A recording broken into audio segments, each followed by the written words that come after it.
ஒரு நாள் மலைத்தோறும் கருமை காற்றின் மழை கனி வீழும் காட்சியை பார்த்துக் கொண்டு மிஷிகா என்ற ஒரு சிறிய குழந்தை பூங்காவில் விளையாடிக் கொண்டிருந்தாள். அவள் சந்திரக்கோவில் என்ற பூங்காவில் இருந்தாள். அது வானவில் பூக்கள் மலரும் அருவியின் அருகில் அமைந்திருந்தது. மிஷிகாவின் கண்களின் மகிழ்ச்சி அந்த பூக்களைப் பார்த்து அவளது இதயம் அதில் மூழ்கி அவளுக்கு வானவில் பூக்கள் மாயம் என்று எண்ணிக்கொண்டாள். அந்த வானவில் பூக்களால் நடுவில் உள்ள அருவி எவ்வாறு விரிகிறது என்பதை மிஷிகா பார்த்து மகிழ்ந்தாள். அது மட்டுமல்ல, அவளுக்கு கற்பனை செய்யும் ஆற்றல் இருந்தது.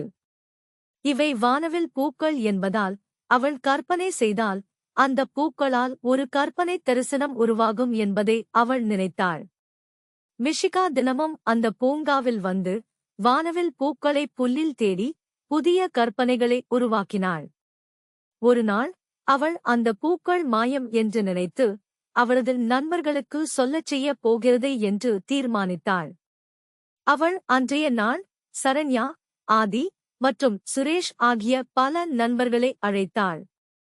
என்னை பின்பற்றுங்கள், நான் உங்களுக்கு வானவில் பூக்கள் மாயம் என்று சொல்லப் போகிறேன் என்று உரைத்து அனைவரும் தன்னோடு வந்தனர்.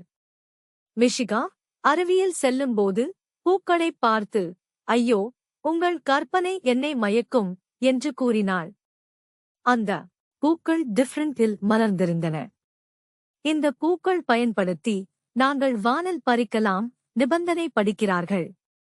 அவர்கள் என்ன செய்ய வேண்டும் என்று திட்டமிட்டனர். நாம் சேர்ந்து கபடித்தலில் இருந்து ஒரு பெரிய வானல் நோக்கி பறிக்க வேண்டியதுதான் என்று மிஷிகா விதிக்கிறாள். அவர்கள் அனைவரும் சந்தோஷமாக மொக்குசிக்கிறார்கள். மாயமான வானல் பறிப்போம் என்று கூறுகிறார்கள். ஆனால் அவர்கள் அந்த பூக்களை பார்த்தபோது பெரிய மாயம் அவர்களது கண்களில் காணப்படுகிறது. வானவில் பூக்களைச் சுற்றி அவர்களின் கற்பனைகளின் வெள்ளம், சாதனை மற்றும் இறுதியில் அவர்கள் உண்மையாக வானில் போலி பறித்ததை கண்டுபிடிக்கிறார்கள். மிஷிகா பாஹரியை கண்டுபிடிக்கிறாள். நாம் எந்தவொரு நாளும் என் மாயங்களை உறுதியான வகையில் உணர்ந்தால் நாங்கள் நிச்சயமாக வானில் பறிக்கலாம் என்று மிஷிகா கூறுகிறாள். அந்த நாளில் அவர்கள் தங்கள் கனவுகளை நம்பிக்கையுடன் சந்திக்க தைரியமாக வேண்டும் என்று முடிவு செய்கிறார்கள்.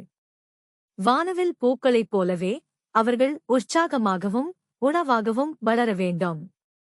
அவர்கள் எந்நேரமும் சந்தோஷமாகி ஒரு புதிய வாழ்க்கையை தொடங்குகின்றனர்.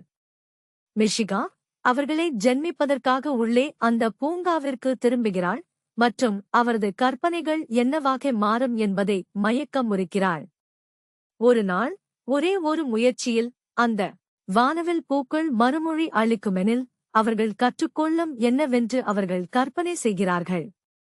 முடிவுக்கு வந்ததில் மிஷிகா மற்றும் அவளது நண்பர்கள் வாழ்க்கையில் இரு முக்கியமான பாடங்களை கற்றுக்கொண்டனர்.